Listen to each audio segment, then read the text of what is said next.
North Gujarat education Mumbai संचालित अरविंद जीवाबाई प्राथमिक शाळा धोरण 8 विषय हिंदी विषयांक कच्छ की सैर।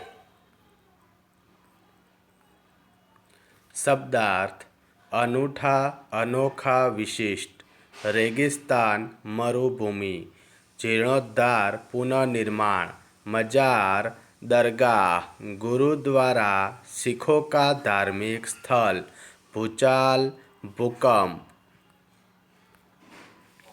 प्रश्नोत्तरी निम्नलिखित मुद्दों के संबंध में 4-5 वाक्य लिखिए। मरुभूमि रेगिस्तान, जिस प्रदेश में दूर दूर तक रेत ही रेत दिखाई देती है उसे मरुभूमि या रेगिस्तान कहते हैं। मरुभूमि में वर्षा बहुत कम या बिल्कुल नहीं होती।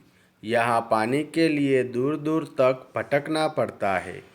कहीं कहीं ऐसे स्थान होते हैं जहाँ भूमि से पानी निकलता है। ऐसे स्थानों को मरुउद्यान कहते हैं। मरुभूमि के लोग प्रायः ऊंट पर प्रवास करते हैं, इसीलिए ऊंट को रेगिस्तान का जहाज कहा जाता है। कच्छ के 3 बड़े शहर मांडवी, भुज और मुंद्रा ये कच्छ के 3 बड़े शहर हैं। मांडवी अत्यंत सुंदर बंदरगाह है। यह बड़ा प्राचीन नगर है। यहाँ राजमहल, पवन चक्कियाँ तथा समुद्र तट दर्शनीय है। भुज वैभवशाली नगर है। यहाँ आईना महल, प्रयाग महल, हिल गार्डन, स्वामीनारायण मंदिर, हमीरसर तालाब, भुजिया पहाड़ आदि दर्शनीय स्थान है। मुंद्रा में अनेक उद्योगों का विकास हुआ है। यहाँ कई प्राचीन इमारतें हैं।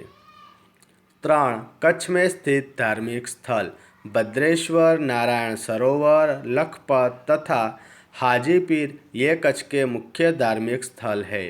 भद्रेश्वर प्राचीन जैन यात्रा धाम है। यहाँ संगमरमर से बना 2500 वर्ष पुराना जिनालय भूकंप से खंडित हो गया था। अब आधुनिक ढंग से उसका पुनर्निर्माण किया जा रहा है। नारायण सरोवर पौराणिक धार्मिक स्थान है। यह रामायण काल का माना जाता है। लखपत में सिखों का गुरुद्वार है। हाजीपीर मुसलमानों का पवित्र स्थान है। 4 कच्छ के ऐतिहासिक स्थल सामखियाली के उत्तर में धौलावीरा एक ऐतिहासिक स्थान है। यहाँ भारत की अति प्राचीन मोहनजोदड़ो संस्कृति के अवशेष पाए जाते हैं। लखपत गुरु नानक की स्मृति से जुड़ा प्राचीन स्थल है। किसी समय यह एक समृद्ध नगर था। यहाँ का किला पुराने इतिहास की याद दिलाता है। अपूर्ण कहानी को पूर्ण कीजिए।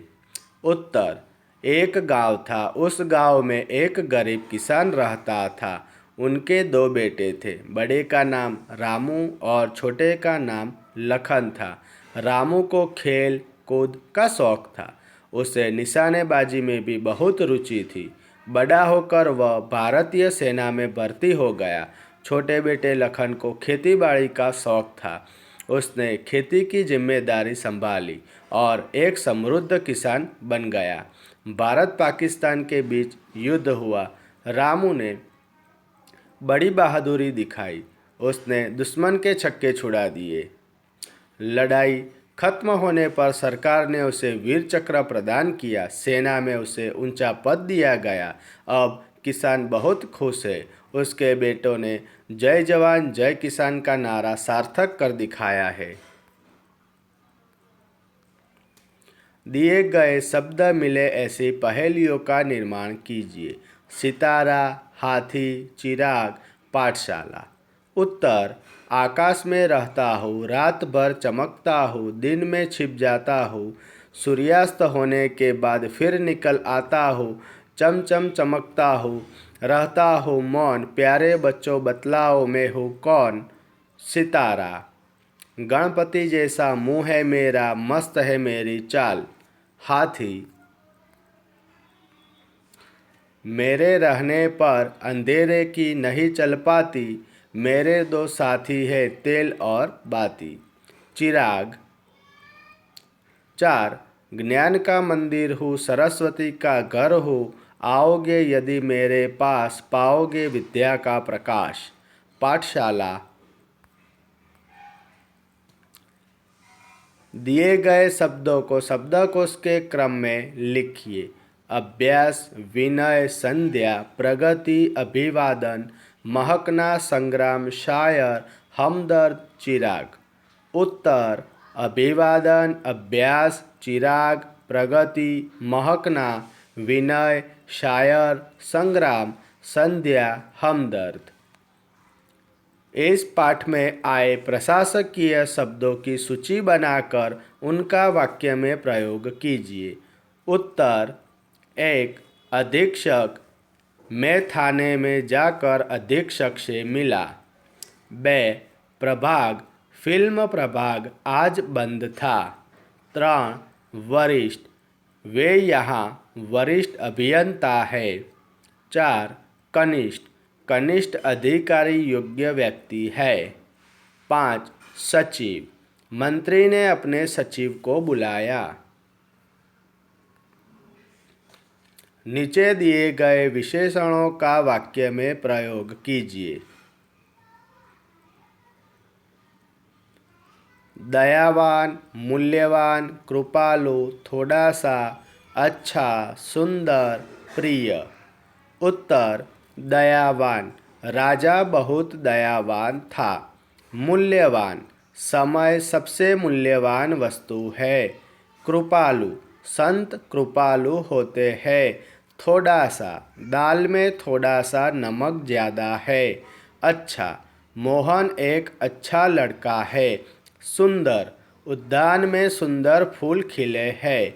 प्रिय, गुलाब मेरा प्रिय पुष्प है।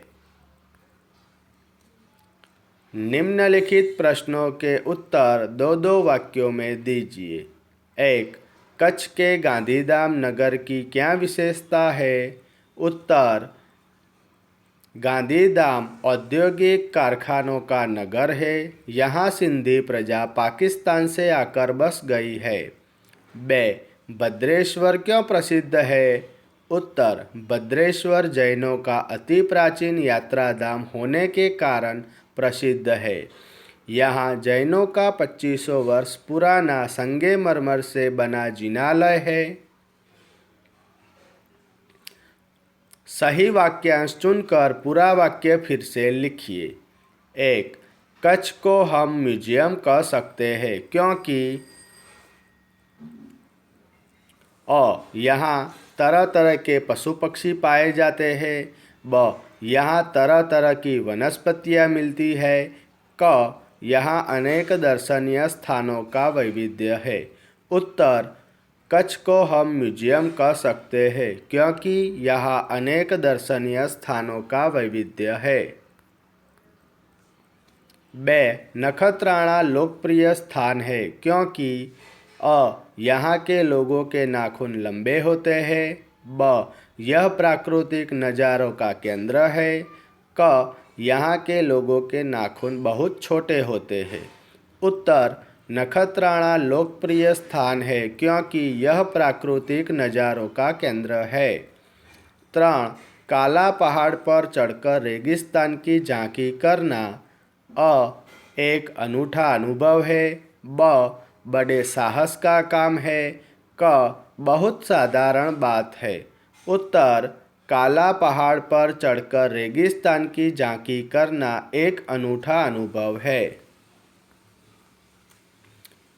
कोष्ठक से उचित शब्द चुनकर रिक्त स्थानों की पूर्ति कीजिए।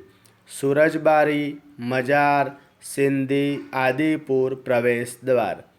सामख्याली को हम कच्छ का खाली जगह कह सकते हैं। उत्तर: सामख्याली को हम कच्छ का प्रवेश द्वार कह सकते हैं। 2 गांधीधाम में खाली जगह प्रजा पाकिस्तान से आकर बस गई है। उत्तर: गांधीधाम में सिंधी प्रजा पाकिस्तान से आकर बस गई है। 3 हाजीपीर में पीर का खाली जगह है। उत्तर: हाजी पीर में पीर का मजार है। 4. गांधी स्मृति का स्थान खाली जगह में है। गांधी स्मृति का स्थान आदिपुर में है। 5. खाली जगह से कच्छ की यात्रा पूर्ण होती है। उत्तर, सूरजबारी से कच्छ की यात्रा पूर्ण होती है। निम्नलिखित प्रत्येक प्रश्न के उत्तर के लिए दिए गए विकल्पों में से सही विकल्प चुनिए। यह नगर जैसा लगने वाला एक बड़ा गांव है। ए. आदिपुर, बी. गोपालपुरी, सी. भचाऊ, डी. मुंद्रा। उत्तर, भचाऊ।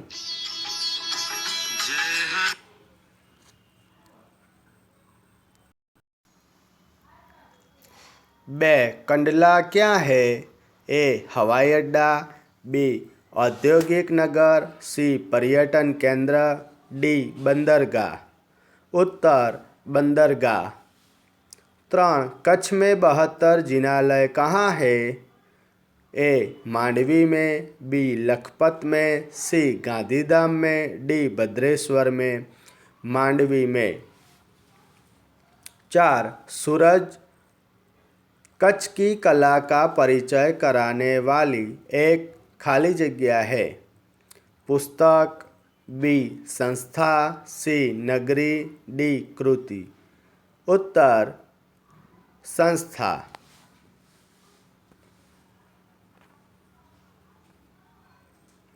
दिए गए परिच्छेदों का हिंदी में अनुवाद कीजिए। हिरण नदीની પશ્ચિમ બાજુએ સૂરજદાદા વિદાય લઈ રહ્યા છે। સંધ્યા ટાણે પક્ષીઓના ટોળા પોતાના માળા ભણી ઉડી રહ્યા છે। ભેંસોનું ખાંડું અને ગાયોના ધણ પોતાના માલિકના ઘર ભણી વળી રહ્યા છે। ત્યારે ઝરમર ઝરમર વરસાદની શરૂઆત થઈ। સૌ અસહ્ય ગરમીની પીડામાંથી મુક્તિનો આનંદ લઈ રહ્યા હતા। માત્ર માનવ જ નહીં, પશુ, पक्षी અને જીવજંતુ પણ શાંતા અનુભવવા લાગ્યા। उत्तर, हिरन नदी की पश्चिम की तरफ सूरज दादा विदा ले रहे हैं। संध्या के समय पक्षियों की टोलियाँ अपने घोंसले की ओर उड़ रही है। भैंसों का झुंड और गायों का समूह अपने मालिक के घर की तरफ लौट रहा है। उस समय रिमझिम वर्षा शुरू हुई। लोग असह्य गर्मी की पीड़ा से मुक्ति का आनंद ले रहे थे। केवल मनुष्य ही नहीं, पशु, पक्षी और जीव जंतु भी शांति का अनुभव करने लगे। आभार।